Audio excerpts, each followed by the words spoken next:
étape par étape comment remplir efficacement un cercle trigonométrique et d'une manière vraiment très simple. Alors, on peut commencer, nous avons déjà notre cercle trigonométrique ici. C'est-à-dire, pour remplir un cercle trigonométrique, tu as d'abord besoin de faire le cercle trigonométrique. Donc, tu vas tracer un cercle et ce cercle, tu vas le diviser en 4 morceaux. Donc, nous avons notre cercle ici trigonométrique et on a divisé le cercle en 4 morceaux. Chaque morceau est appelé cadran. Donc, le cercle trigonométrique ici comporte 4 cadrans. Donc, nous avons ici le premier cadran. Nous avons là le deuxième cadran. Ici, on a le troisième cadran. Et là, nous avons le quatrième cadran. Donc, il faut savoir que dans les cercles trigonométriques, il y a 4 cadrans. Et on commence le premier cadran ici et on va dans le sens contraire de l'aiguille d'une montre. C'est-à-dire que le sens du cercle trigonométrique est le sens contraire de celui de l'aiguille d'une montre. Donc voilà le sens positif d'un cercle trigonométrique. Alors, qu'est-ce qu'il faut faire par la suite? Par la suite, on a besoin d'abord de connaître la formule de chaque cadran. C'est-à-dire, pour remplir les angles dans les cadrans, on doit d'abord connaître les formules des cadrans. Donc, le premier cadran, la formule, c'est simplement alpha. Maintenant, le deuxième cadran. Le deuxième cadran, la formule, c'est pi moins alpha. Le troisième cadran, la formule, c'est pi plus alpha. Nous avons ici le quatrième cadran. Le quatrième cadran, la formule, c'est 2pi moins alpha. Dès lors que tu connais déjà toutes les formules de tous les cadrans, tu vas remplir facilement ton cercle trigonométrique. Alors, maintenant, l'étape suivante, ce qu'il faut faire, c'est de remplir le premier cadran. Alors ici, il n'y a pas une autre manière de vous montrer comment remplir les angles du premier cadran que de les retenir par tête. C'est-à-dire, pour remplir un cercle trigonométrique, il faut connaître tous les angles du premier cadran par tête. Ces angles, on les appelle les angles principaux. Donc, ces angles principaux, vous avez besoin de les retenir et le reste des angles, on n'a pas vraiment besoin de les retenir. C'est à partir des angles du premier cadran qu'on remplit le reste du cercle trigonométrique. Ok. Alors ici, nous avons d'abord un angle ici, qui est l'angle 0. Oui. Le deuxième angle, nous avons un angle ici, qu'on va le nommer pi sixième. Sachez très bien que ici, j'utilise l'unité radian pour remplir les cercles, puisque les angles ont plusieurs unités. Il y a les radians, il y a les degrés, il y a la gradation aussi. Donc, nous avons, après pi sixième, nous avons pi quart. Après pi quart, nous avons pi tiers. Voilà. Voilà les angles du premier cadran. Nous avons ici aussi pi demi. Donc, dès lors que tu connais ces angles par tête, aucune crainte, tu vas remplir ton cercle trigonométrique. Voilà. Maintenant, ce qu'il faut faire, il faut tracer. Donc, nous allons tracer comme ça.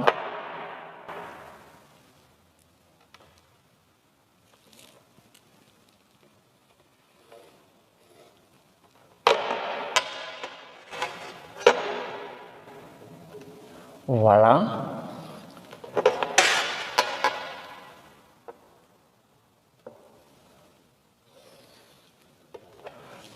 Donc, quand on dit l'angle pi sixième, c'est un angle de 30 degrés. Donc, c'est-à-dire d'ici jusqu'ici, c'est 30 degrés.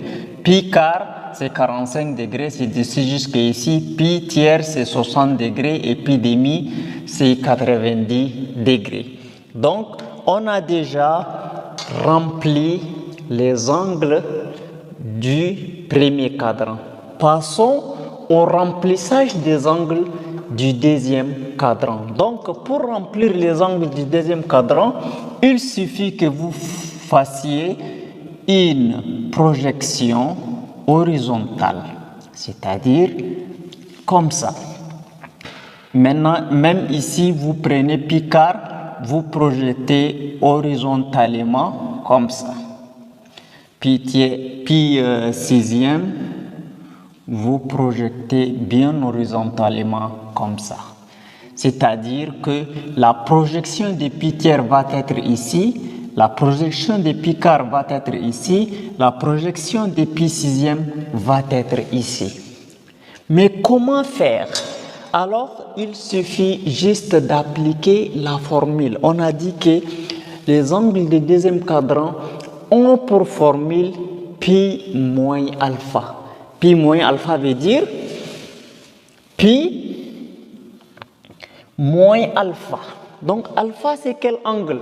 C'est les angles du premier cadran qu'on les appelle alpha. Donc si on veut connaître l'angle qui est ici, donc pour chercher notre alpha, alpha c'est pi tiers. Donc pi moins pi tiers. Donc on calcule pi moins pi tiers. Donc il faut réduire ça au même dénominateur. 3 fois pi, ça donne 3 pi moins pi le tout sur 3. Donc 3 pi moins pi, ça fait 2 pi sur 3. Donc ici, l'angle ici, c'est 2 pi sur 3. De la même manière, on peut trouver l'angle qui est ici. Donc cet angle-là vient de pi quart. Donc alpha c'est pi quart. Donc pi moins pi quart. Il faut réduire au même dénominateur. Donc 4 pi moins pi, le tout sur 4. Ça fait 3 pi quart. Ici, notre angle est de 3 pi quart. Par la suite, on applique toujours la même formule pi moins alpha. Donc pi moins alpha. Donc ça veut dire pi moins pi sixième pour trouver l'angle qui est ici. Donc pi moins pi sixième. Après réduction au même dénominateur, on trouve 5 pi sixième. Donc l'angle qui est ici, c'est un angle de 5 pi sixième. Voilà. Par la suite, qu'est-ce qu'il faut faire? Il faut remplir l'angle qui est ici. Donc, l'angle qui se trouve ici, on peut utiliser toujours pi moins alpha, la formule pi moins alpha. Donc, pi moins alpha. Alpha ici, c'est combien? C'est 0. Donc, pi moins 0, ça nous donne toujours pi. Donc, ici, l'angle est de pi. Et ce même angle-là, on peut l'appeler aussi moins pi. Donc, sur ce point-là, il y a l'angle pi et il y a l'angle moins pi. Maintenant, on passe au remplissage du troisième cadran. Donc, il faut faire la même chose, c'est-à-dire il faut faire une projection comme ça. Projeter, et voilà. Donc, il faut chercher l'angle qui est ici. Pour trouver l'angle qui est ici, on applique la formule pi plus alpha parce que le troisième cadran a pour formule pi plus alpha. Donc, qu'est-ce qu'on va faire? Pi plus alpha. Pi plus alpha. Maintenant, alpha, c'est combien? Si je vais trouver l'angle qui est ici, je monte directement ici. Donc, alpha, ce n'est pas le 5 pi sixième. Alpha, c'est le pi sixième. Donc, quand je monte ici, cet angle, le 5 pi sixième, vient d'où? Ça vient des pi sixième. Donc, alpha, c'est le pi sixième. Donc, pi plus pi sixième. Pi plus pi sixième, ça nous donne 7 pi sixième. Après réduction au même dénominateur, on trouve 7 pi sixième. Donc, l'angle qui est ici, c'est un angle de 7 pi sixième. Par la suite, qu'est-ce qu'il faut faire? Il faut remplir maintenant l'angle qui est ici. Donc, on fait pi plus l'angle ici, c'est 3 pi quart. 3 pi quart vient de pi quart. Donc, alpha, c'est pi quart. Pi plus pi quart, ça nous donne 5 pi quart. De la même manière, ici, nous avons 2 pi tiers. Donc, 2 pi tiers vient de pi tiers. Donc, pi plus pi tiers, ça donne 4 pi tiers. Ici, c'est 4 pi tiers.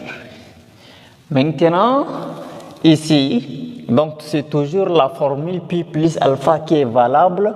Notre alpha ici, c'est pi demi. Donc, pi plus pi demi, ça nous donne 3 pi demi. Donc, ici, c'est 3 pi demi. Déjà, nous avons rempli les angles du troisième cadran. On passe maintenant au remplissage des angles du quatrième cadran. Donc, il faut faire la projection.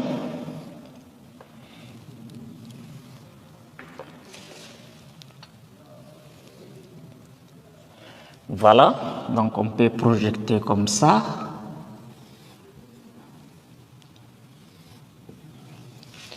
Voilà. Maintenant, l'angle qui est ici, donc alpha, on vient directement par ici. On peut identifier alpha ici, c'est pi sixième. Donc, c'est 2 pi moins pi sixième. 2 pi moins pi sixième, ça nous donne 11 pi sixième. Donc, ici, c'est 11 pi sixième. Ici, c'est 2 pi moins pi quart. Donc, ça nous donne 7 pi quart. Donc, l'angle ici, c'est 7 pi quart.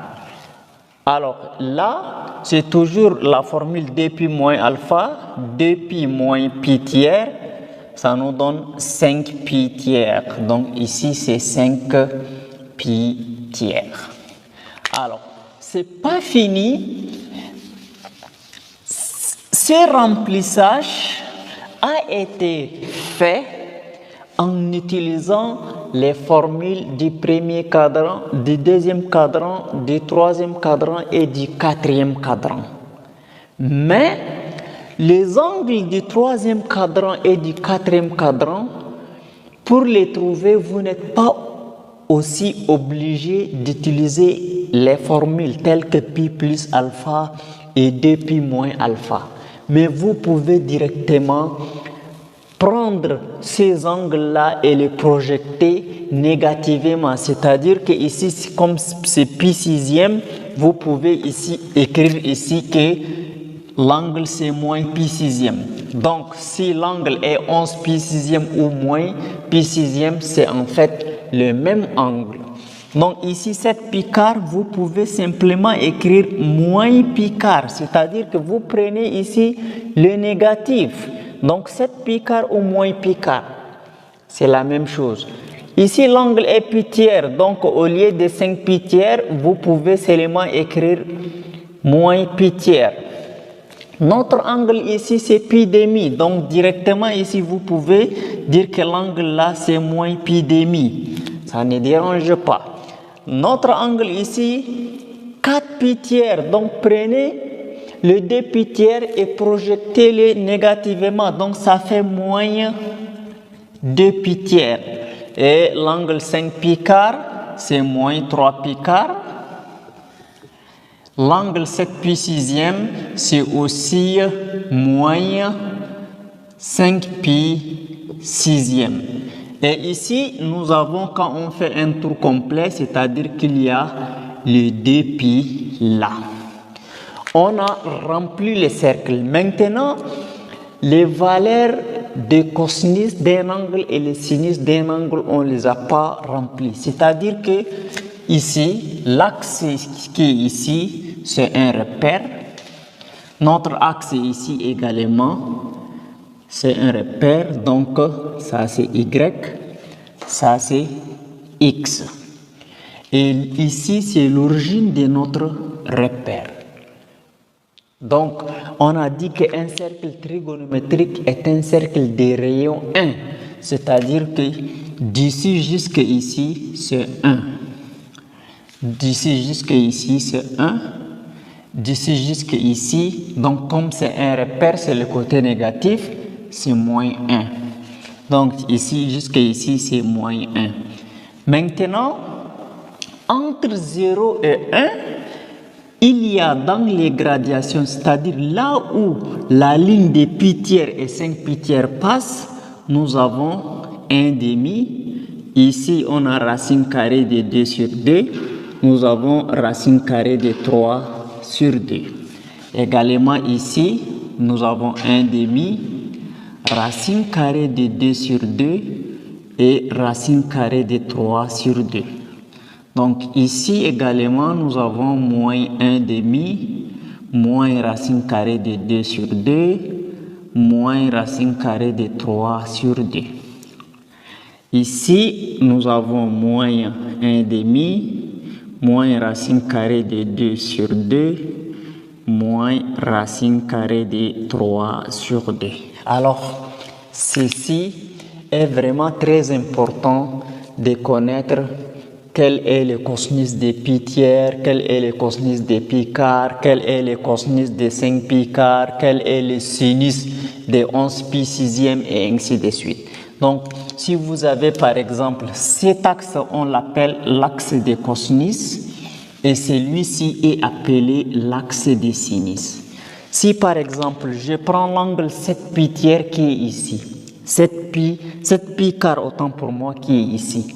Si je voudrais déterminer le cosinus de 7 pi quart, qu'est-ce que je vais faire? Le 7 pi quart, je le projette directement sur l'axe horizontal. C'est ça l'axe de cosinus. Donc quand je projette 7 pi quart sur l'axe de cosinus, je trouve racine carrée de 2 sur 2. Donc ça veut dire que cosinus de 7 pi quart égale à racine carrée de 2 sur 2. Maintenant si je projette 7 pi quart sur l'axe de sinus, donc c'est ça l'axe de sinus, je trouve que c'est moins racine carrée de 2 sur 2. Si je prends 2 pi tiers, on me demande le cosinus de 2 pi tiers, directement je projette le 2 pi tiers sur l'axe de cosinus, c'est moins 1 demi. Et si je cherche le sinus de 2 pi tiers, je projette sur l'axe de sinus, c'est racine carrée de 3 demi. Voilà, mesdames et messieurs, d'une manière très simple, très subtile, nous avons rempli notre cercle trigonométrique. Si vous avez aimé la vidéo, n'oubliez pas de la liker, de la partager et de vous abonner à la chaîne afin de ne plus rater nos prochaines vidéos.